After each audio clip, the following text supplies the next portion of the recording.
Pemirsa, saat ini saya sudah sampai di rumah kediaman Bapak Bambang Sulistomo yang akrab dipanggil Mas Bambang. Mari.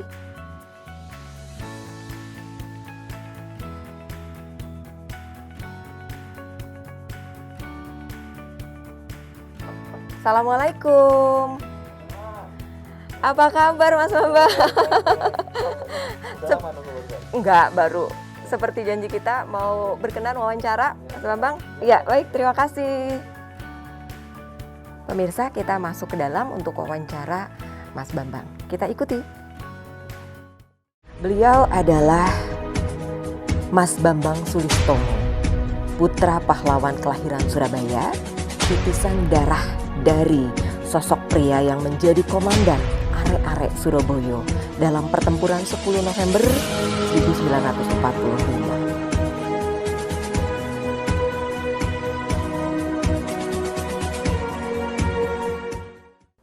Selamat siang pemirsa, kita bersama kembali di Bincang Hebat pada hari ini. Bersama saya Bena Rangkuti dan saya sudah bersama dengan narasumber kita siang hari ini.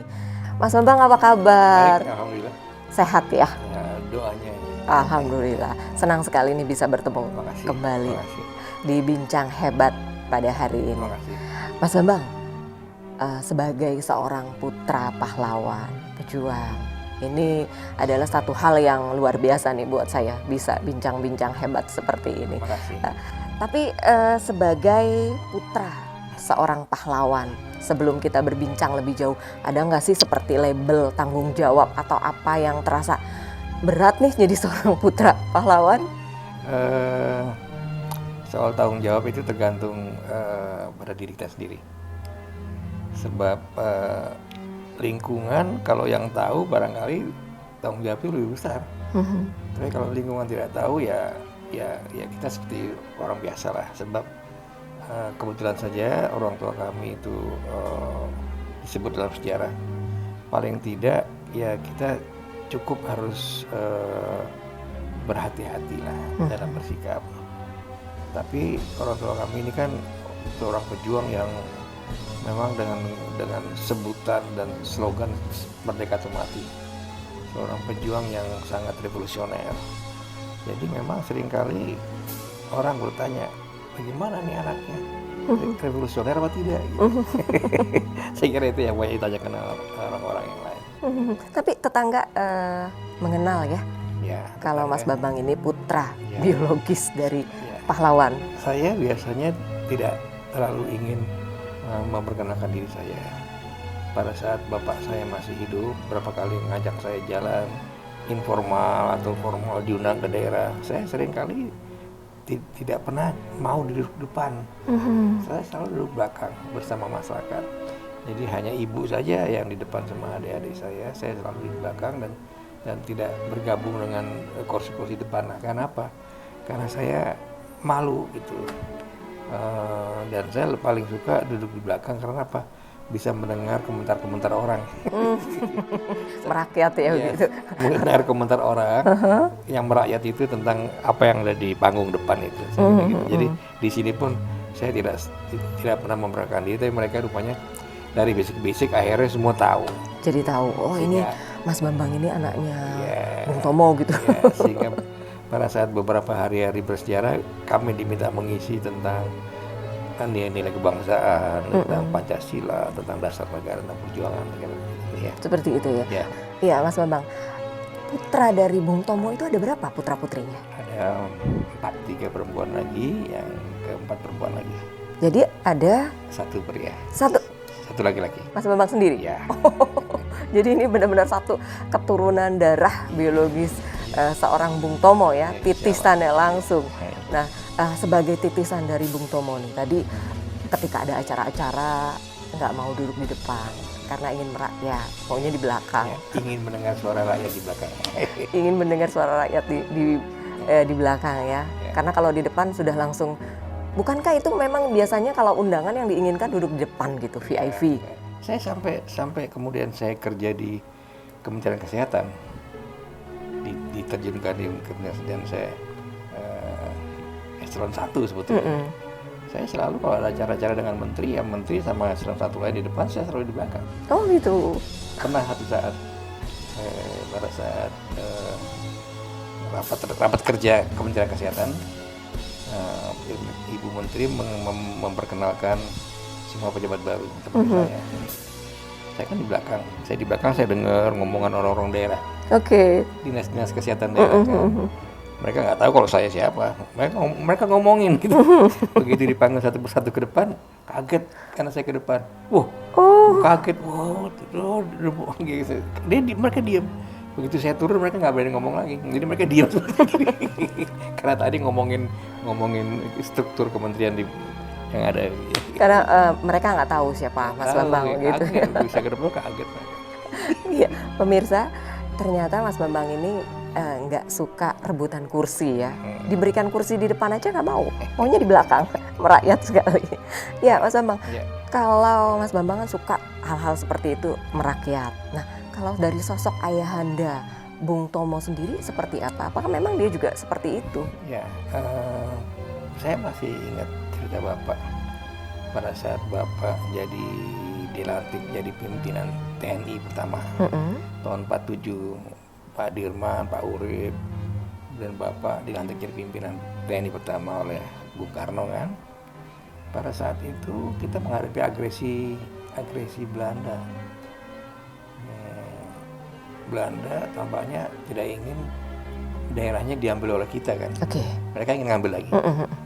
Terus kemudian Bapak sudah memperkirakan bahwa Belanda pasti akan nyerang lagi. Dari aksi polisional yang pertama pasti akan nyerang lagi. Bapak minta izin sama Jenderal Sudirman untuk meneruskan pidato-pidato. Padahal waktu itu Bapak udah dilarang. Bung Tomo nggak boleh pidato oleh pimpinan Republik waktu itu, oleh Perdana Menteri. Nah, dilarang pidato. Kenapa? Karena mengganggu perundingan dengan Belanda. Ini Bapak konsultasi dengan Jenderal Sudirman. Jenderal Sudirman bilang, Bapak mengatakan bahwa kita harus mempersiapkan perlawanan rakyat. Tanpa menggalang kekuatan rakyat dengan radio, kita akan lengah. Akhirnya Pak Dirman menyetujui Bapak itu. Ya Bapak boleh akhirnya memilih tetap di TNI atau menggalang persatuan rakyat gitu. Ya Bapak milih menggalang persatuan rakyat, jadi akhirnya Bapak milih itu. Bung Tomo memilih menggalang persatuan rakyat dari itu. TNI. Mundur dari TNI. Ya, sepengetahuan Jenderal Sudirman. Mundur dari TNI untuk menggalang, jadi Bapak pidato lagi di radio. Oh, dengan menggunakan media pada saat itu ya, radio. Pidato terus. Dan itu ternyata terbukti Belanda nyerang lagi, tapi rakyat melawan terus. Sampai Pak Dirman juga gerilya di hutan kan melawan. Padahal pimpin-pimpin kita sudah ditahan, Bung Karno, Bung Hatta sudah ditahan oleh Belanda. Pak Dirman gerilya meneruskan perlawanan. Bapak saya juga gerilya. Pada saat itu Mas Bambang sudah lahir? Belum. Belum. Masih pada saat itu belum ya. Mas Bambang, ada nggak sih satu kenangan yang nggak bisa terlupakan dari ayahanda Bung Tomo? Apa kira-kira? Pada saat orang tua kami jualan telur ayam. Pada saat itu orang tua kami tidak dimusuhi, tapi juga tidak diajak serta dalam pemerintahan. Karena sikap orang tua kami ya tidak ingin membuat repot teman-temannya di pemerintahan lah. Yang ada kan nggak ada income. Karena saat itu sudah mengundurkan diri dari TNI. Ya bukan, waktu itu tahun 55. Tahun 55? 56. Ya, kemudian setelah ayah saya jadi anggota DPR RI kan dibubarkan tahun 59. Nah Bapak nggak ada income, yang Bapak akhirnya di belakang rumah tuh beternak ayam. Jadi ada sekitar berapa puluh ayam diternakan, ayam bertelur. Jadi Bapak setiap pagi membawa telur-telur itu ke tetangga dengan bungkus kertas dijual ke tetangga-tetangga. Ya setengah kilo, satu kilo Bapak sendiri dapat. Sampai seperti itu ya, sosok Bung Tomo saat itu. Karena sikap dia tidak ingin merepotkan teman-teman. Ya, karena Bapak tidak dimusuhi, tapi juga tidak diajak di pemerintahan, ya sudah Bapak lebih baik begitu sikapnya. Sama seperti dulu pada saat dia mengundurkan diri atas izin Sudirman untuk terus pidato, kan itu sikapnya memang seperti itu.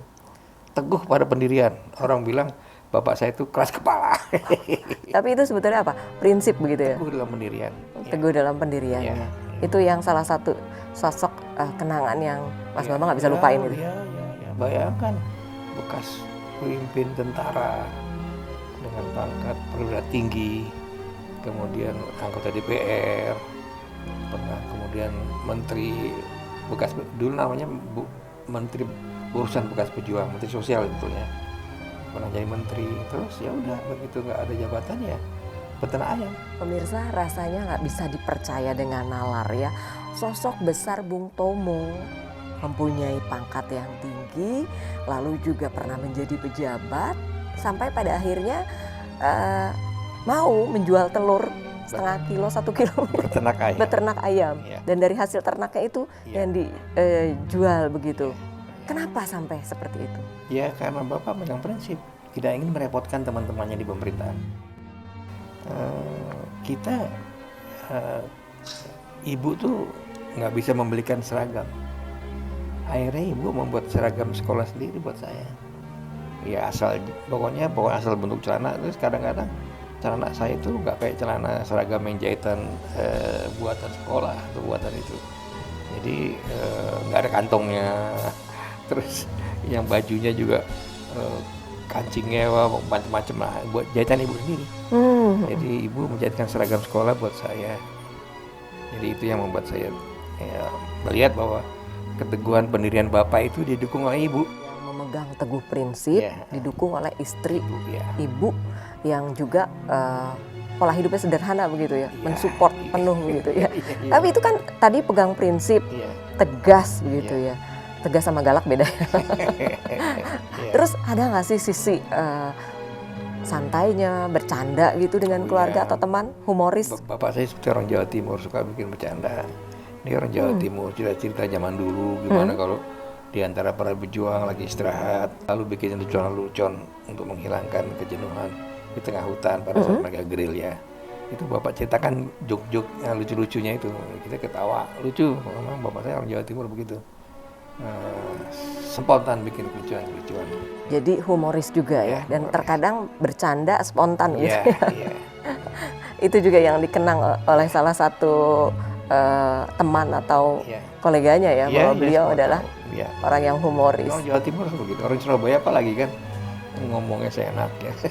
Itu ya salah satunya ya. Karena memang bapak itu kan pegang prinsip, apa yang sudah disepakati bersama sebagai patuh aturan nggak boleh dilanggar.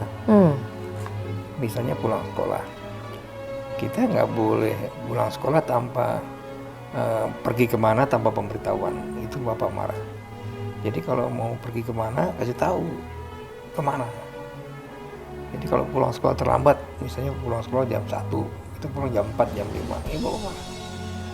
Jadi itu yang bapak pegang prinsip itu. Kalau waktu tuh ketat sekali. Disiplin, tegas ya. Disiplin. Ada nggak kalau terlambat tadi pulang sekolah sekian menit aja ada hukuman gitu? Ya, kita sering kali dihukum misalnya. Apa Pak hukumannya? Bapak itu ngambil 1 beras, taruh di tangan, coba hitung berasnya berapa gitu.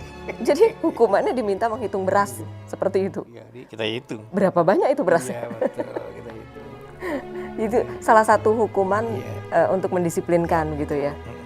Putra-putrinya agar tidak melanggar disiplin yang sudah diterapkan. Jadi cukup tegas seperti itu ya. Kayak kita jadi merasa ini bagian dari pendidikan kedisiplinan. Sudah mendidik anak-anaknya mulai dari saat kecil itu ya. Itu salah satu yang nggak bisa dilupain juga begitu ya. Memang kedisiplinan yang ditularkan dari Bung Tomo. Nah, apa yang membekas sampai saat ini? Apakah itu juga memang tetap dijalankan begitu ketika Mas Bambang mendidik anak-anak sekarang? Seperti itu? Iya. Sikap taat pada aturan. Ya tentunya setiap masa berbeda ya. Tentunya sekarang barangkali kita agak lebih toleran ya. Tapi kalau aturan tetap aturan. Nilai-nilai dasar kehidupan tetap harus kita pegang. Nilai-nilai yang sudah disepakati bersama harus kita pegang. Ya saya sendiri barangkali ya tidak selalu megang aturan ya. Tapi itu pun harus dicarikan alasan yang tepat.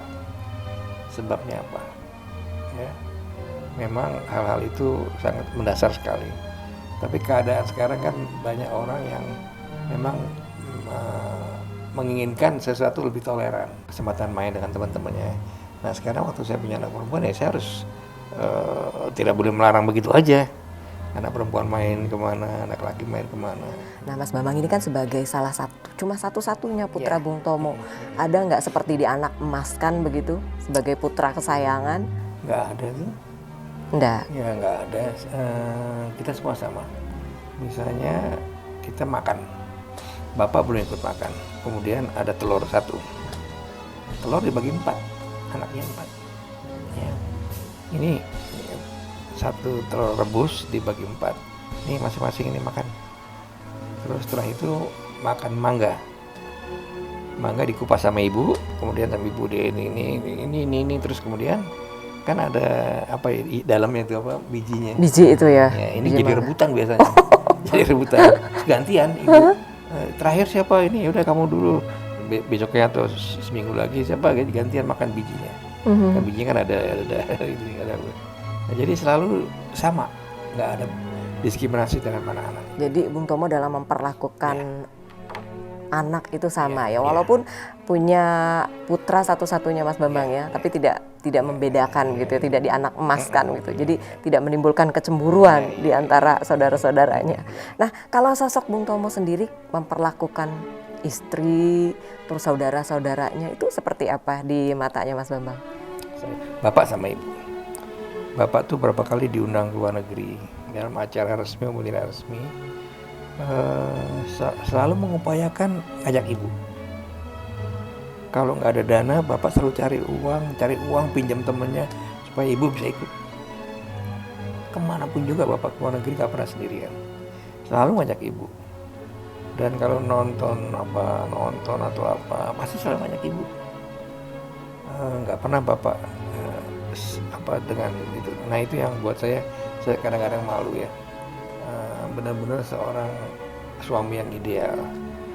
Bukan berarti saya nggak ideal, tapi saya seringkali merasa saya banyak toleransi pada hal-hal kehidupan masyarakat gitu ya. Saya masih mungkin pergi sama orang lain untuk apa. Ini kalau bapak sama ibu nggak pernah. Jadi tidak pernah terpisah begitu ya? Hanya untuk mereka berdua aja. Selalu berdua. Artinya memiliki kesetiaan yang luar biasa begitu ya, menghargai seorang istri. Saya tahu betul. Itu yang memang terlihat selalu ya dalam kehidupan sehari-harinya. Dan saya tahu betul bagaimana ibu juga mendukung apapun sikapnya bapak. Ibu mendukung apapun sikap politiknya bapak. Di istana suatu saat ada acara musik. Dansa ya di istana ya. Bung Karno ngajak ibu saya dansa. Ya. Nah, saat ibu cerita pada saat dansa Bung Karno tanya gini, kamu ngeliatin apa? Ngeliatin muka saya ya gitu. Saya tanya, kenapa bu mukanya? Mukanya itu agak gini-gini gitu, ada gini-gini ya, karena itu. Bekas zaman dia masih muda gitu, gitu. Kenapa emang Bung Karno tanya gitu? Enggak apa-apa gitu. Dan saya selesai. Nah waktu pulang ke rumah bapak tanya, kamu ngobrol apa aja sama Bung Karno gitu. Jadi ternyata sampai seperti itu ya? Iya artinya dia merasa ya gitulah kan namanya juga istrinya kan dia kan tanya gitu ya. Buat saya dalam kutip buat saya jangan-jangan dia cemburu nih. Jadi sosok perempuan cantik dan mendukung berbagai keputusannya baik dalam perjuangan. Dan ternyata sampai membesarkan putra-putrinya itu ya. Nah kalau terhadap saudara-saudara perempuan atau laki-laki, keluarga besarnya? Bapak tuh kalau pulang Surabaya pasti mampir ke rumah adiknya. Kalau pulang Surabaya pasti mampir ke rumah adiknya ya. Pasti mampir ke rumah adiknya. Dan selalu bilang, saya minta masakan ini gitu. Masakan apa istilahnya mereka itu ikan P itu apa gitu. Oh senang masakan daerah khas, khas masakan ibu gitu sepertinya. Itu sebenarnya adiknya suruh masak atau beli itu apa.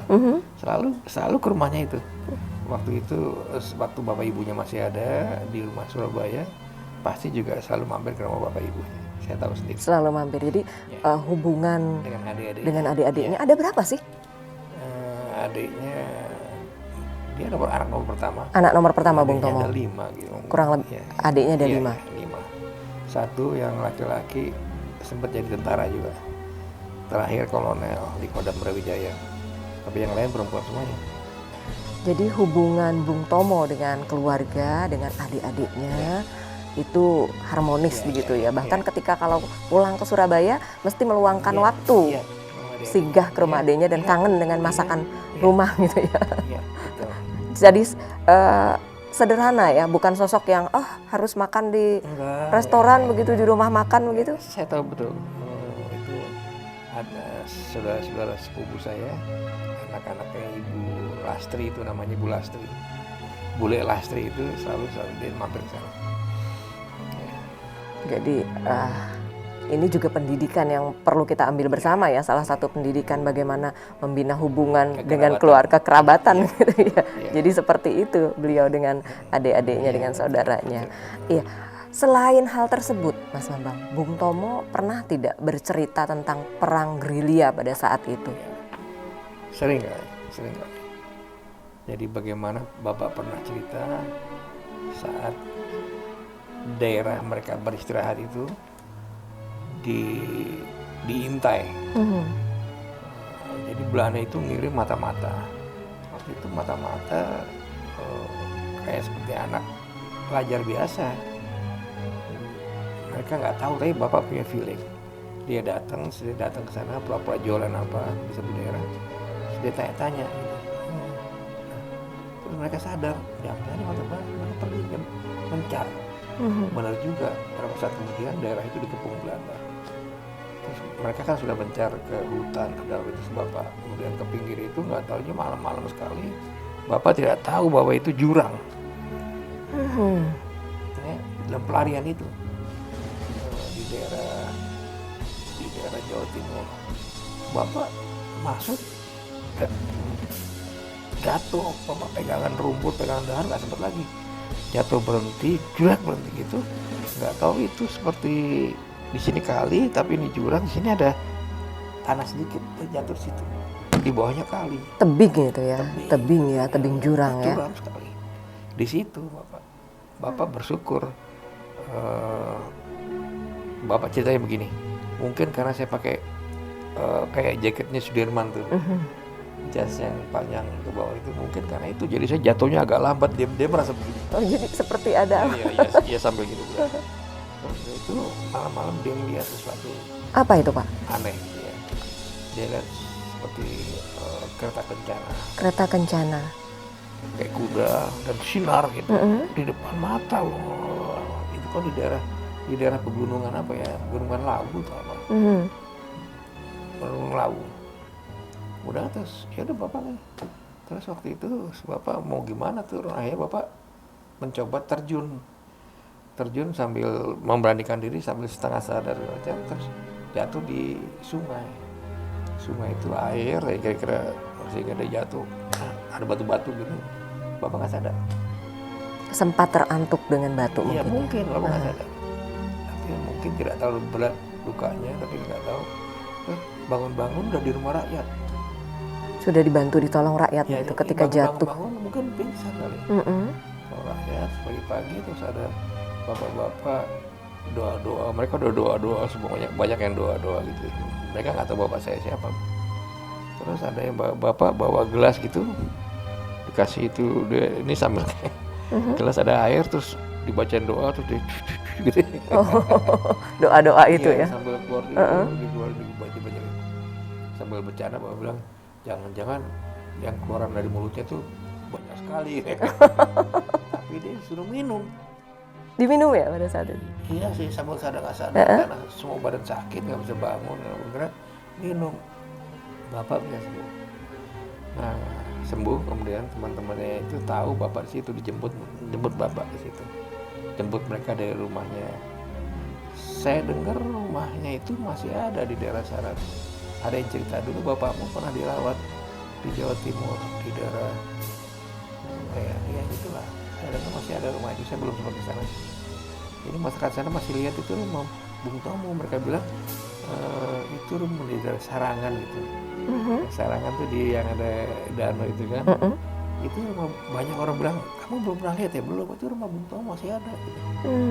Ya mereka nganggap rumah Bung Tomo mungkin waktu dirawat atau markasnya saya kira gitu. Wah, jadi bersejarah juga buat Iya. masyarakat di Iya, sana iya. ya. Mas Bambang, pada cerita bagian tadi perang gerilya, Iya. ada nggak sih seperti mistisnya seperti itu yang dialami oleh Bung Tomo seperti tadi Saya- melihat kereta kencana Iya. seperti itu? Saya baca bukunya itu Tantri. Itu Tantri bilang cerita itu bahwa Bung Tomo itu kan, itu Tantri kan seorang penyiar radio warga negara Amerika yang mau nikah sama bangsawan Bali nggak jadi, terus ditahan Belanda, terus ditahan Jepang, terus kemudian bebas, kemudian dia membantu siaran radio itu. Tadinya juga bantu penterjemah di kabinet Bung Karno.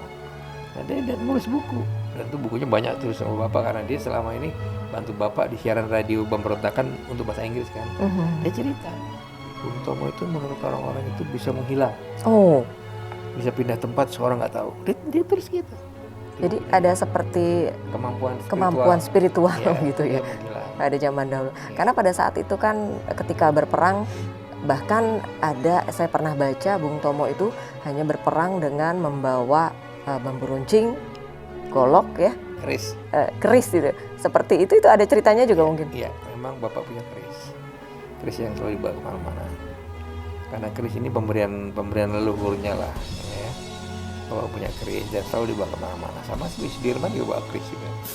Soekarno, Bung Karno juga bawa keris juga. Jadi banyak pemimpin Jawa itu punya senjata-senjata warisan leluhur yang dibawa kemana-mana. Nah, bambu runcing, bawa bambu ya mungkin bambu kecil dan sebagainya, tapi dia punya itu. Dan itu salah satu senjata yang digunakan pada saat itu untuk melawan ya, Ya, pokoknya penjajah pada saat itu. Sewaktu-waktu kan keris bisa dipakai untuk membela diri, nggak berbunyi kan.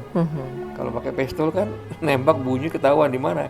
Jadi kalau pakai keris kan jep aja orang nggak ada gitu ya. Tapi luar biasa ya, dengan senjata keris bisa mengalahkan penjajah kan, ya melawan tentara penjajah pada saat itu. Punya hobi nggak sih Bung Tomo nih? Hobi kalau sekarang kan banyak lah ya, nyanyi kalau sekarang. Tapi tentara-tentara pejuang zaman dahulu apa sih itu hobinya?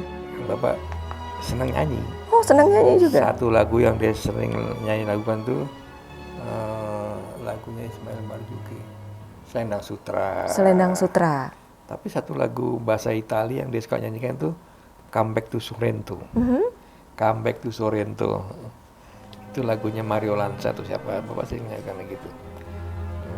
Saya sudah lupa, tapi lagu-lagu perjuangan zaman dulu Bapak ingat ya. Selendang Sutra, kemudian apalagi ada beberapa lagu yang dia sering lagi kalau ada pertemuan itu dia nyanyi. Jadi Bung Tomo itu ternyata suaranya bagus, suka menyanyi. Bagus. Itu salah satu lagu favoritnya. Baik, ternyata pemirsa, sosok Bung Tomo juga sosok yang humoris dan juga sosok yang mempunyai hobi bersuara bagus, suka menyanyi juga. Baik, Mas Bambang, itu ada nggak kelemahan atau sisi kelebihan yang sangat menonjol? Kelemahannya deh seperti apa? Saya kira karena Bapak tidak bisa melakukan kompromi. Ya, tidak bisa melakukan kompromi jika prinsipnya sudah diambil. Dia sudah ambil keputusan yang diambil bersama, Bapak tidak mau mengingkari itu. Ya, misalnya ya seperti saat dia mengumandangkan merdeka atau mati. Kalau nggak mati merdeka, kalau mereka mati. Pilihannya itu ya. Nah, setelah itu juga begitu. Keadilan atau ketidakadilan. Itu yang menjadi. Ya, pilih keadilan, Bapak. Jadi untuk keadilan gitu, negara, bangsa, atau golongan. Bapak pilih negara, bangsa dan negara daripada golongan. Jadi Bapak prinsipnya begitu. Kalau udah pilih bangsa dan negara atau golongan, partisan, Bapak pilih bangsa dan negara. Jadi memilih yang lebih besar begitu ya, bukan hanya golongan. Kepentingan yang, ya betul, bukan hanya besar. memilih kepentingan buat bangsa dan negara lebih dahulu daripada kepentingan golongan-golongan. Meskipun tuh golongannya teman dia sendiri. Walaupun itu teman. Iya, betul. Gitu. Makanya itu itu menurut teman-teman bapak itu kelemahan bapakmu katanya. Kalau dulu bapakmu tidak seperti itu, mungkin sudah diajak di pemerintahan. Gitu. Hal-hal seperti Iya. itu ya, karena bapakmu kelemahannya nggak bisa diajak kompromi begitu. Iya. tidak Dinegosiasi begitu ya. Tapi karena memang punya prinsip ya Bung Prinsip. Tomo, ingin mengutamakan bangsa Dan Indonesia, negara daripada bangsa dan kepentingan negara daripada kepentingan golongan atau pribadi, temannya sendiri. kelompok, atau gitu. Jadi sama sekali untuk kepentingan pribadi juga enggak Ya, buktinya bapak kan beternak ayam. nggak mau menggunakan fasilitas pemerintah begitu, sama sekali nggak mau ya.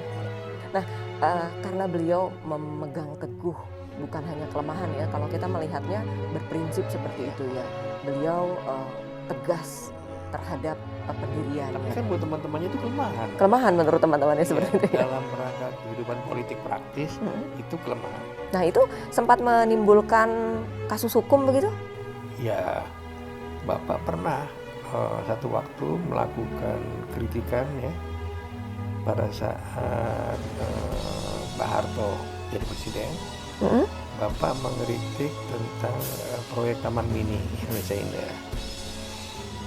Ya, saat itu Bapak merasa bahwa itu proyek beranggaran besar dan itu dibebankan oleh daerah masing-masing. Bapak ngeritik itu. Bapak mengatakan lebih baik anggaran itu dipakai untuk yang lain, untuk bikin pabrik, untuk bikin industri atau untuk mendirikan sekolah di mana-mana sekolah masih itu. Nah, Bapak kemudian Bapak mendukung gerakan-gerakan mahasiswa. Ya, Bapak ceramah. Jadi Bapak ditangkap itu sewaktu Bapak ceramah di beberapa kampus. ITB sering mengundang, Unpad, Gajah Mada, UI, kemudian IKIP. Nah, Bapak ceramah itu ngomong keras, selalu ngomong keras tentang itu. Orator begitu ya? Iya, Bapak kan prinsipnya merdeka atau mati, Iya. keadilan atau ketidakadilan, ya, bangsa negara atau golongan. Bapak prinsipnya seperti itu. Jadi Bapak ditangkap. Pada saat itu? Ditahan. Karena mengkritik begitu? Ya, mengkritik beberapa kebijakan negara. Beberapa kebijakan negara atau Iya, pemerintah iya, betul. yang menurut beliau masih kurang pas begitu ya? Tidak sesuai dengan cita-cita kemerdekaan. Tidak sesuai dengan cita-cita kemerdekaan. Tahun 45 tidak sesuai dengan impian para pejuang terutama. Sempat di kasus hukum, sempat Enggak, Bapak sempat tahan begitu? diperiksa, ditahan selama setahun. Di mana itu Pak ditahannya? Ditahan ya terakhir di Nirbaya. Di Nirbaya itu? Dikumpulkan bersama bapak-bapak Tahanan politik tahanan begitu? politik yang tahanan politik yang dianggap terlibat G30S. Ya, Jadi Nirbaya, digabungkan, di Taman ditahan Mini. Ya, berapa lama? 1 tahun ya? setahun. Selama 1 tahun? Ya. Hingga akhirnya dibebaskan Dan- kembali? ya, dan setelah itu setelah setahun dibebaskan. Ya. Jadi karena ceramah-ceramah di kampus itu Bapak. Iya, Mas Bambang, Bung Tomo itu yang saya baca ini dari buku sejarah adalah salah satu tokoh pejuang yang juga membangkitkan, menggelorakan semangat jiwa muda ya pada saat itu, pada saat eranya. Jadi ada nggak mungkin sedikit yang dikenang itu memang dia kalau berbicara berapi-api atau bagaimana? Ya kalau dia disuruh ceramah selalu berapi-api. Ya, jadi kalau dia ingin menekankan satu pendapat sehingga audiensnya atau pendengarnya diharapkan ada kesan, Bapak berapi-api. Dan kemudian juga seringkali anak-anak muda mahasiswa itu ingin tahu, Bung Tomo coba pidato seperti tahun 45 gimana? Bapak dengan senang hati pidato seperti itu. Jadi mereka senang. Ilmu retorikanya itu public speakingnya pada saat itu ya, itu dikuasai hingga bisa mempengaruhi generasi muda ya. Itu ditangkap. Karena itu, karena menggelorakan begitu ya. Ceramah di UIN, di PB, di Unpad, di ITB, ngomong keras sekali bicara di mana-mana. Tapi hingga akhirnya dibebaskan, kenapa Pak? Ya sudah setahun. Karena sudah 1 tahun Ya ya. biasanya undang-undang subversi itu kalau tidak bisa diadili, ya dibebaskan setahun. Dibebaskan. Kalau nggak salah. Setelah pembebasan yang Mas Bambang ketahui ini, ada nggak cita-cita beliau yang mungkin belum tersampaikan? Ya selalu Bapak mengatakan bahwa keadaan sekarang ini belum sesuai dengan pengorbanan para pejuang tahun 45. Masih banyak kemiskinan, ketidakadilan, ketimpangan sosial ekonomi, pengangguran. Apa ngomong gitu selalu, kan Bapak kan belajar di ilmu ekonomi. Jadi Bapak selalu bilang ini tidak sesuai dengan impian para pejuang. Pernah satu waktu teman-teman Bapak di tahanan itu, kan Bapak ditahan bersama Profesor Ismail Suni sama Mahbub Junaidi. Pak Mahbub Junaidi cerita sama saya, waktu itu sempat ketemu saya, cerita, Bapak udah nggak ada. Bapakmu tuh pernah satu waktu di tempat tahanan itu, selesai acara di Agustus di tempat tahanan, bapakmu nangis. Waktu menaikkan bendera di acara di bulan Agustus di tempat tahanan itu, di Nirbaya itu, bapakmu nangis. Selesai bapakmu langsung masuk ke kamar, saya cari bapak, kenapa? Bapak saya tuh ngomong gini sama Mahbub Junaidi, saya merasa bahwa saya berdosa mengajak orang bertempur sampai gugur puluhan ribu orang di Surabaya. Tapi kalau mereka hidup melihat keadaan sekarang, mereka masih kecewa. Mereka pasti kecewa. Bapak ngomong gitu. Pengangguran, kemiskinan, ketidakadilan. Itu tahun 78, berarti 9 lah. Itu yang dicermati oleh beliau. Ya, beliau merasa menangis, merasa berdosa. Masih merasa berdosa mengajak orang bertempur, puluhan ribu orang gugur, tapi keadaan tidak berubah seperti impian mereka. Tidak berubah seperti impian mereka seperti itu. Kan Bapak dengar juga. Sepertinya kecewa begitu pada saat kecewa. itu. Kan Bapak dengar juga, misalnya anak-anak pejuang, meskipun pinter, sekolah bagus, tapi kalau cari kerjaan harus nyogok. Ya Bapak kan dengar cerita itu. Bapak dengar juga pejuang-pejuang di daerah, misalnya bekerja sebagai tani segala macam, tanahnya diambil begitu saja dengan harga murah. Tanah pertanian diambil dengan harga murah, sehingga para pejuang itu menganggur misalnya, keluarganya sengsara. Bapak dengar itu. Sebagai putranya merasa itu sebagai apa? Ada tugas tersendiri untuk. Saya memang sejak kecil sering diajak Bapak mendapat masyarakat sekitar Jawa Barat, sekitar Banten, terutama Banten, Jawa Barat, Kerawang. Saya melihat bagaimana rakyat yang tanda kutip menderita tertindas itu ngadu sama Bapak. Sawahnya diambil dengan cara tidak adil, diserobot sama orang yang punya duit. Nah itu Bapak ngajak saya, meskipun saya masih SMP, tapi saya dengar. Itu masih SMP saat itu ya, Mas Bambang ya diajak. Sampai akhirnya SMA, saya sempat juga diminta Bapak saya mewakili Bapak saya waktu SMA untuk melihat, datang ke desa itu untuk mendengar langsung. Ya saya lapor sama Bapak saya. Begitu mahasiswa ya saya jadi ikut langsung gitu ya. Dan saya pun juga ditahan kan. Oh ikut? Oh itu pada saat mahasiswa itu. Saya 2 tahun jadi tahanan politik. Sempat menjadi tahanan politik 2 tahun. Karena mengikuti jejak ayahanda ya. Karena kita memegang prinsip kepentingan bangsa negara di atas kepentingan apapun gitu. Itu tidak bisa ditawar lagi begitu ya. Jadi harga mati. Iya. Baik, Mas Bambang, almarhum Bung Tomo, sosok pahlawan. Ini informasi yang saya baca seperti itu, meninggal di Tanah Suci. Di Tanah Suci, di Padang Arafah begitu. Di Padang Arafah pada saat wukuf. Pada saat wukuf. Sakit atau bagaimana saat itu? Begini, Bapak itu waktu berangkat jadi kelompok terbang. Satu pesawat itu jumlahnya 253 orang. Bapak sebagai kelompok terbang, tugasnya memimpin kelompok terbang itu sampai kembali ke Indonesia. Selama di sana di penginapan, di perkemahan waktu itu sampai. Tapi begitu Bapak sampai di Saudi, Bapak kan ketua kloter mendatangi rumah yang harus tempat penginapan jemaah. Ternyata yang punya rumah tidak tahu kalau tempatnya dipakai untuk penginapan. Akhirnya Bapak sibuk meriksa kamar-kamar yang harus disediakan, belum siap. Karena yang punya rumah sehnya itu belum siap. Jadi Bapak sibuk naik 4 tingkat naik turun ke bawah. Turun naik. Itu di usia beliau berapa saat 61. itu? 61 tahun. Bayangkan. Untuk turun naik begitu ya. Terus Bapak lupa minum. Dehidrasi begitu. Ya betul. Kena heat stroke. stroke ringan, tapi karena panas, dehidrasi. Udah dirawat di rumah sakit. Begitu rumah sakit berapa hari, kemudian kan semua orang harus wukuf ke Arafah. Udah pernah haji kan? Sudah. Belum. Jadi semua ke Arafah. Di Arafah itu ada tenda-tenda jemaah haji kita kan paling terbanyak. Satu tenda isinya 34 orang. Nah, bapak di tenda orang sakit. Tenda yang dikelola oleh Haji Indonesia, tempat orang sakit. Jadi yang sakit di Indonesia semua. Nah, ibu di tenda lain. Tapi saat itu ibu nggak dikasih tahu kalau bapak di situ. Ibu berpikir bapak di rumah sakit.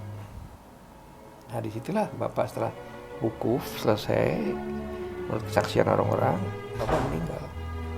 Baru dikasih tahu sama ibu. Ibu baru datang ke tenda itu. Bapak sudah almarhum. Hingga akhirnya menghembuskan nafas terakhir ya. Biasanya saat itu memang diputuskan untuk dimakamkan di Indonesia. Pada saat itu ibu ditanya, ibu ikhlas dimakamkan, ikhlas dimakamkan. Di sini hanya bisa dimakamkan di sini, Bu. Di belakang Arafah itu ada rumah sakit, belakang ada pemakaman. Jadi hanya bisa di sini. Apa ibu ikhlas? Ya ibu sama adik kakak saya itu ikhlas aja. Kan nggak ngerti kan? Nggak ngerti. Ya sudahlah ikhlas. Namanya juga sudah haji, ikhlas nikah. Sampai kabar ke Jakarta ke saya ditelepon, saya tanya, loh kenapa dimakamkan di sana? Loh memang biasanya kalau orang meninggal dimakamkan di sana Pak. Loh kenapa nggak dimakamkan di negara kita? Wah itu fasilitasnya nggak ada. Saya ngomong kemana-mana. Jadi bapak loh, bapak minta dimakamkan di mana? Kalau bisa di negara kita dong, gitu kan? Loh tapi kan ibu saya loh. Sekarang saya tanya, ahli waris bapak tuh siapa kalau soal ini? Soalnya kan saya yang laki-laki kan. Sampai akhirnya mungkin menghadap presiden atau gimana betul, pengurusannya? Betul, nggak tahu. Ya, terus akhirnya saya ketemu dengan pejabat negara, ketemu dengan tokoh-tokoh umat Islam di sini, Bapak Muhammad Natsir, ketemu duta besar Saudi, ketemu orang-orangnya Pak Harto, Pak Cardono, itu orang-orang Pak Harto semuanya. Mas Murdiono, karena saya udah bertemu Mas Murdiono udah lama sekali, zaman bapak saya itu ya. Udah terus mereka bersedia bantu. Udah terus jadi Pak Muhammad Natsir melalui Rabita Alam Al Islami, organisasi yang paling kuat di Saudi itu kan, dia kan ketuanya tuh Pak Dokter. Terus saya Pak Cardono, saya sebagai presiden, Mas Murdiono sekretaris negara. Jadi lengkaplah beberapa hari. Akhirnya ada polemik di negara kita kan. Akhirnya saya minta surat dari Majelis Ulama. Beberapa organisasi Islam mendukung, ya, tapi kan banyak yang tidak mendukung. Alasannya kalau sudah wafat di sana biarkan saja, itu tanah suci. Ya. Tapi saya tanya, itu ternyata bisa. Beberapa kiai dari pesantren mengatakan bisa. Ya, terus saya minta MUI, ternyata MUI bilang bisa asalkan bukan untuk memudahkan ziarah. Saya pakai itu kan, udah saya tunjukkan, ini udah dibantu pemerintah, dibantu full oleh negara. Saya berangkat pertama kali untuk lihat di mana makamnya itu, ternyata ketemu kan. Nah, terus balik lagi ke sini, terus setelah itu berapa saat diurus lagi, baru berapa bulan lagi untuk ke sana untuk mengambil. Jadi prosesnya sudah berapa lama meninggal? 8 bulan baru dipindahkan, ya, dimakamkan ke Indonesia, ya. Di Surabaya begitu. Ya, kenapa nggak dimakamkan di makam pahlawan? Itu dulu sejak masih kecil kita kan sering pulang hari raya ke Malang, naik mobil, selalu naik mobil sendiri, bapak ibu nyetir gantian mobil sendiri tahun 50-an. Selalu kalau ada taman makam pahlawan, bapak selalu bilang, kadang-kadang berhenti terus, coba hormat makam pahlawan, kita hormat begini. Lama-lama udah sering-sering gitu, akhirnya kalau makam pahlawan kita semua hormat begini. Oh, jadi ya, hormat. Disiplin ya, menghormati. Menghormat sikap sempurna militer lah. Sikap sempurna militer. Dan itu memang sudah dibiasakan diajarin. Beliau masih ini ya, sehat harus gitu. Begini. Sambil jalan, kadang-kadang berhenti. Kalau makamnya yang dia kenal, kita berhenti, kita hormat ini, naik mobil lagi, jalan lagi. Tapi kalau sambil lewat, oh itu ada kayak gini. Nah, terus bapak pernah ngomong gini, saya kalau udah meninggal, jangan makamkan saya di makam pahlawan. Ya, kenapa? di sana semua bukan pahlawan, karena ada juga tanda kutip lah ya yang pihak Belanda atau apa gitu kan. Jadi bapak gitu. Jadi memang sudah pesan beliau mau dimakamkan di tengah-tengah masyarakat begitu ya. Waktu jenazah bapak sampai di sini, beberapa hari sebelumnya dari Seknek datang, bapak kan dapat bintang gerilya. Bintang gerilya itu harus makam di makam pahlawan kan? Iya. Dapat kesempatan. Kita bilang nggak bisa, mohon maaf. Ya tapi ini bintang gerilya, tapi bapak pesannya begitu. Bapak tidak mau, bukan tidak menghormati negara. Ya bintang gerilya kita bisa terima, tapi bukan tidak menghormati negara, tapi bapak maunya makan di makam umum. Akhirnya pemerintahan Pak Harto mengerti. Jadi memang sudah pesan beliau hingga disampaikan tidak mau dimakamkan di makam pahlawan Kalibata, makam pahlawan seperti itu. Iya, karena dia ingin berkumpul bersama pejuang-pejuang rakyat biasa. Rakyat biasa, masyarakat. Dan itu juga salah satu pengawalnya adalah ayah saya ketika di Jakarta. Ternyata menurun juga. Ayah saya mendapat bintang gerilya, tapi ketika sakit dia berpesan tidak mau dimakamkan di makam pahlawan Kalibata. Jadi veteran juga. Oh, seharusnya makam pahlawan. Jadi dia mau dimakamkan juga sama di pemakaman umum, ingin bersama rakyat. Jadi saya ingat ternyata menurun juga ya dari komandannya kepada pengawalnya. Sama kayak Ali Sadikin kan. Ali Sadikin kan bintang gerilya juga, dia orang pertempuran juga Ali Sadikin tuh. Perang bener, tapi juga nggak mau juga dimakamkan tanah kusir kan. Ya. Bung Tomonya, pengawalnya pun ikut seperti itu. Itu nggak mau dimakamkan di makam pahlawan Kalibata, berpesan ingin bersama rakyat. Bapak meninggal umur berapa kemarin? 86. Oh, di usia 86. Iya. Meninggal dunia. Iya, ada nggak sih nih Mas Bambang sosok yang diteladani dan sebagai putra Bung Tomo tadi, ada nggak satu perjuangan yang mau diberikan untuk negara ini dalam mengisi kemerdekaan ini nih? Tadi kan ada masih keprihatinan nih dari Bung Tomo bahwa ternyata masih ada yang belum sesuai harapannya dia. Nah, dari putranya sendiri sebagai titisannya nih, apa yang sudah dilakukan dan akan dilakukan? Saat ini, waktu itu ya, waktu Bapak masih hidup, itu tidak sesuai dengan impian para pejuang. Ya Bapak cerita kok, ada pejuang yang anaknya pinter, lulus perguruan tinggi, begitu masuk kerja harus nyogok. Ada pejuang di desa tanahnya dirampas oleh orang kaya lah gitu kan. Banyak hal seperti itu. Jadi Bapak melihat ada ketidakadilan. Nah, padahal kita itu berjuang untuk merdeka karena apa? Kita tidak ingin berada di bawah penjajah. Kita tidak ingin diperlakukan tidak adil. Ya kan? Kita kan penjajah sama yang dijajah itu kan timpang tuh, ketidakadilan. Nah kita mau merdeka karena kita ingin keadilan. Nah itu yang Bapak katakan itu. Oleh sebab itu buat saya pun memperjuangkan keadilan itu ya sesuatu yang memang keharusan. Kita baca pembukaan Undang-Undang 45 menuju masyarakat adil makmur bagi seluruh rakyat Indonesia. Keadilan sosial. Ya. Menciptakan mewujudkan masyarakat yang berkeadilan sosial, mencerdaskan kehidupan bangsa. Kalau semua orang cerdas, nggak mungkin bisa dibodoh-bodohin lah. Pancasila yang ada dalam pembukaan Undang-Undang 45. Oleh sebab itu, upaya mencerdaskan bangsa, membentuk masyarakat yang adil sosial. Oleh sebab itu, prinsip saya dalam sampai kapanpun perjuangan saya, karena bapak saya itu dari dulu meyakinkan saya bahwa Pancasila itu udah paling baik buat negeri ini. Bapak saya mikir gitu. Jadi coba kamu baca berbagai ideologi yang lain. Saya kan ilmu politik juga kan. Pasca sarjana saya ketahanan nasional. Saya membaca berbagai macam ideologi. Saya bilang emang tidak ada ideologi yang sebaik Pancasila. Ya, dan Pancasila saya anggap setelah saya belajar jadi kaum cerdik pandai ini, Pancasila adalah solusi kritis dari kelemahan semua ideologi lain. Solusi kritis. Semua ideologi lain punya kelemahan, tapi di Pancasila lah kita menyempurnakan ideologi yang paling baik buat umat manusia. Oleh sebab itu, saya selalu mengatakan sama teman-teman, mari kita berkompetisi, berebutan, berjuang bagaimana mewujudkan masyarakat, bangsa, dan negara Pancasila. dengan memberikan keteladanan yang revolusioner. Keteladanan revolusioner, bagaimana mewujudkan itu? Kalau tidak ada orang yang memberikan keteladanan revolusioner, bagaimana mewujudkan itu? Pancasila hanya akan dianggap sebagai slogan.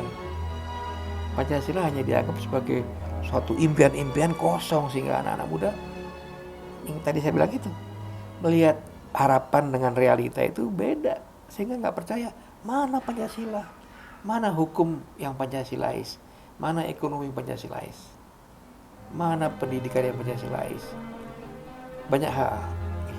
Oleh sebab itu kita harus berjuang bersama, berlomba-lomba mewujudkan masyarakat bangsa dan negara Pancasila dengan memberikan keteladanan yang revolusioner. Kenapa revolusioner? Karena ada upaya pembusukan bangsa ini berjalan sangat cepat. Praktek jual beli hukum yang dilakukan sama siapa? Yang ketangkep buronan itu siapa? Namanya si Chandra itu kan. Ya, praktek jual beli tanah, praktek macam-macam yang menyengsarakan rakyat itu berjalan cepat sekali.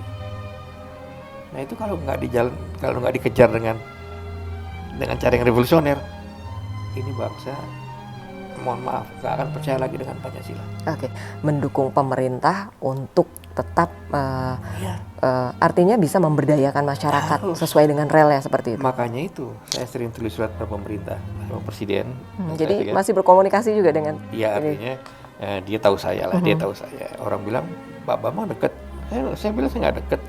Tapi mungkin secara spiritual orang-orang pemerintah tahu saya secara spiritual, ya. Sangka ingin mengembalikan semangat keteladanan revolusioner itu, semangat keteladanan revolusioner. Kalau keteladanan biasa, ya nggak dianggap. Padahal proses ketidakbenaran ini cepat sekali.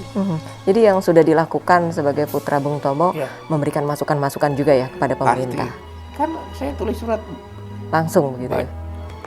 Saya LSM saya di kantor saya yang di jalan di wilayah Menteng itu? Bukan dulu. Di Menteng, itu IPKI.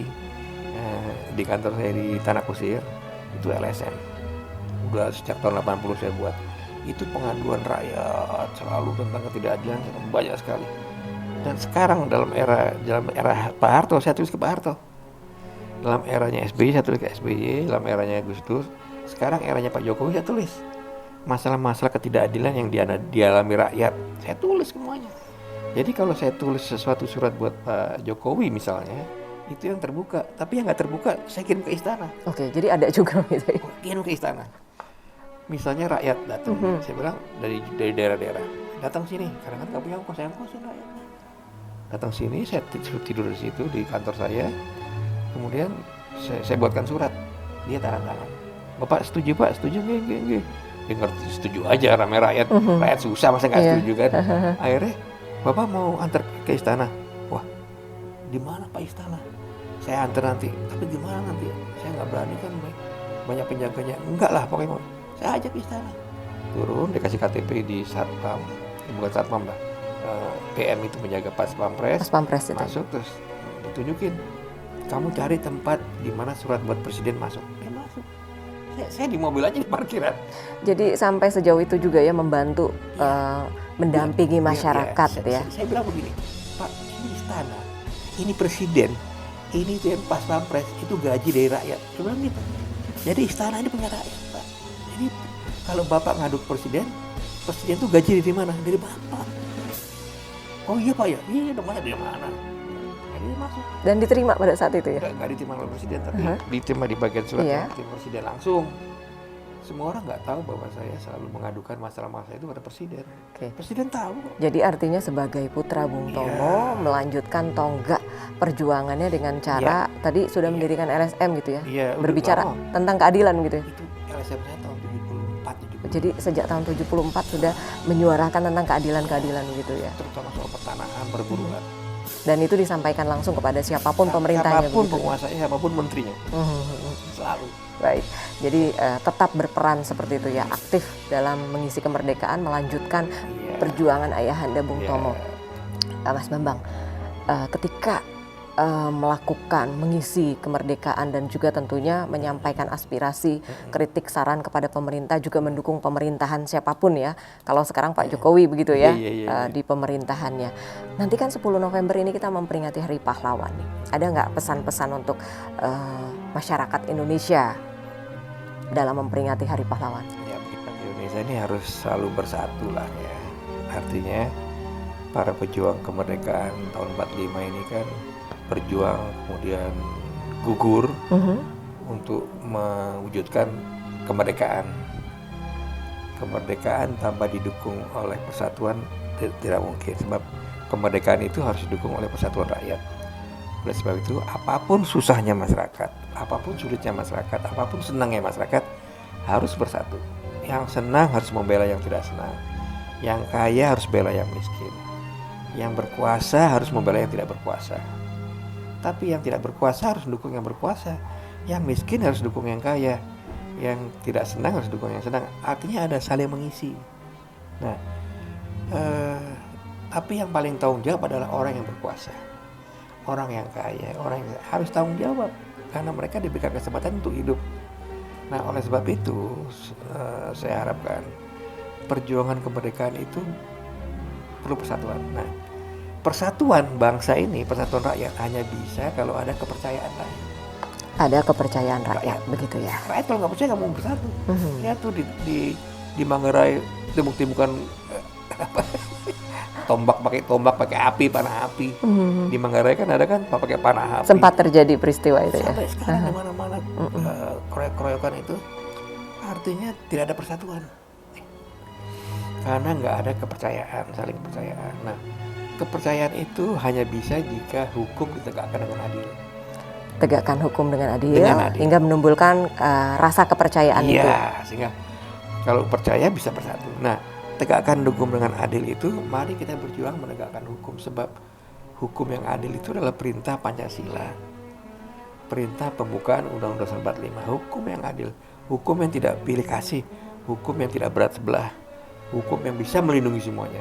Bukan hanya melindungi orang miskin, orang susah, tapi juga melindungi orang kaya, melindungi pengusaha, melindungi orang pintar. Jadi orang bodoh, orang miskin, orang sengsara harus dilindungi. Tapi juga di samping itu yang lain juga harus dilindungi. Artinya hukum tidak pilih kasih, tapi orang yang pintar, orang yang punya kekuasaan, yang punya uang, jangan sampai menggunakan hukum untuk menindas yang lemah. Jadi jangan menindas kaum yang lemah. Jangan gitu ya? memakai hukum untuk menang-menangan sendiri. Oke. Akibatnya apa? Yang miskin makin miskin, yang kaya makin kaya. Kalau hukum dipermainkan, yang terjadi adalah ketimpangan sosial ekonomi. Karena rakyat tidak bisa mengakses hukum, rakyat tidak bisa mengejar hukum, tidak bisa dapatkan perlindungan. Yang mampu dapat perlindungan, akibatnya yang kaya makin kaya, miskin makin miskin. Yang kaya makin kaya, yang miskin makin miskin. Padahal dalam masa Indonesia, siapapun boleh jadi orang kaya, siapapun boleh jadi orang kaya, tapi jangan sampai membuat kemiskinan gitu. Tapi membantu mensejahterakan yang miskin. Iya, dengan tegaknya hukum. Dengan menegakkan hubungan hukum. tegaknya hukum dengan persatuan tadi itulah. Mas Bambang, perlu nggak sih memperingati Hari Pahlawan itu kita rayakan atau kita terus peringati, apalagi di era COVID-19 ini, di pandemi COVID-19 ini? Iya, sebetulnya buat peringatan namanya 100 tahun Bung Tomo dan memperingati 75 tahun pertempuran 10 November. Itu mereka bikin lomba membuat puisi, lomba pidato, dan lomba karya prestasi. Nah, terutama karya prestasi ini mereka kaitannya dengan COVID. Jadi anak-anak muda itu jika punya karya sesuatu buat masyarakat kaitan dengan COVID, misalnya pengentasan kemiskinan, misalnya pendidikan, misalnya tentang kebudayaan, tapi kaitannya dengan pengentasan wabah COVID ini. Itu mereka memberikan karya-karya yang sedang dinilai. Nah, nanti dewan jurinya semuanya 9 orang, Jaya Suprana, juri-jurinya hebat, Eros Jarot. Udah pernah saya kasih, belum pernah saya kasih ya. Belum. Juri-jurinya hebat-hebat. Itu akan menilai nanti pada saat 10 November akan diumumkan secara virtual. Jadi ada pemberian hadiah-hadiah pada pemenang-pemenang itu. Nah, nanti juga ada webinar. yang kita minta bicara Agus Wijoyo, kemudian beberapa tokoh-tokoh masyarakat bicara tentang semangat perjuangan 45. Nah ini yang kita lakukan, tapi kita tidak ingin hanya seremonial, tapi diisi dengan penghargaan itu karena apa? Kata kita ingin mengharapkan anak muda sudah mulai berpikir tanggung jawabnya pada masa depan bangsa ini. Lomba puisi, lomba pidato, ini kayak gitu. Ya. Artinya dalam rangka memperingati Hari Pahlawan 10 November, generasi milenial boleh merayakannya, tetapi di era pandemi COVID-19 ini istilah dengan hal-hal yang kreatif begitu ya. Jadi mungkin di akhir perbincangan kita juga ada pesan yang mau disampaikan kepada masyarakat dan kepada generasi milenial saat ini. Ya, mari seluruh warga masyarakat, seluruh warga bangsa, khususnya anak-anak kami yang generasi milenial, jangan sekali-sekali putus asa, jangan sekali-sekali mengeluh. Marilah kita bersama-sama mencari jalan bagi kemajuan bangsa ini. Mencari jalan bagi kemajuan bangsa ini bisa bermacam-macam, dimanapun Anda nanti berada. Apakah Anda menjadi seorang teknisi, sebagai seorang budayawan, seniman, sebagai seorang pendidik, sebagai seorang politisi sekalipun, jalan untuk memperbaiki bangsa ini terbuka lebar. Dan marilah kita bentuk semacam budaya keterbukaan di antara kita, budaya keikhlasan di antara kita, budaya pengabdian di antara kita, sehingga bangsa ini menjadi bangsa yang maju, tegar, dan kemudian bisa menghargai perbedaan, bisa menghargai berbagai kemajemukan bangsa, bahwa bangsa ini memang harus tetap ada, besar, dan tetap bersatu. Terima kasih. Merdeka, merdeka, merdeka. Baik Mas Bambang, terima kasih untuk bincang-bincang hebatnya hari ini. Semoga bermanfaat untuk masyarakat luas dan tidak melupakan sejarah dari sosok seorang putra biologis Bung Tomo. Terima kasih Mas Bambang.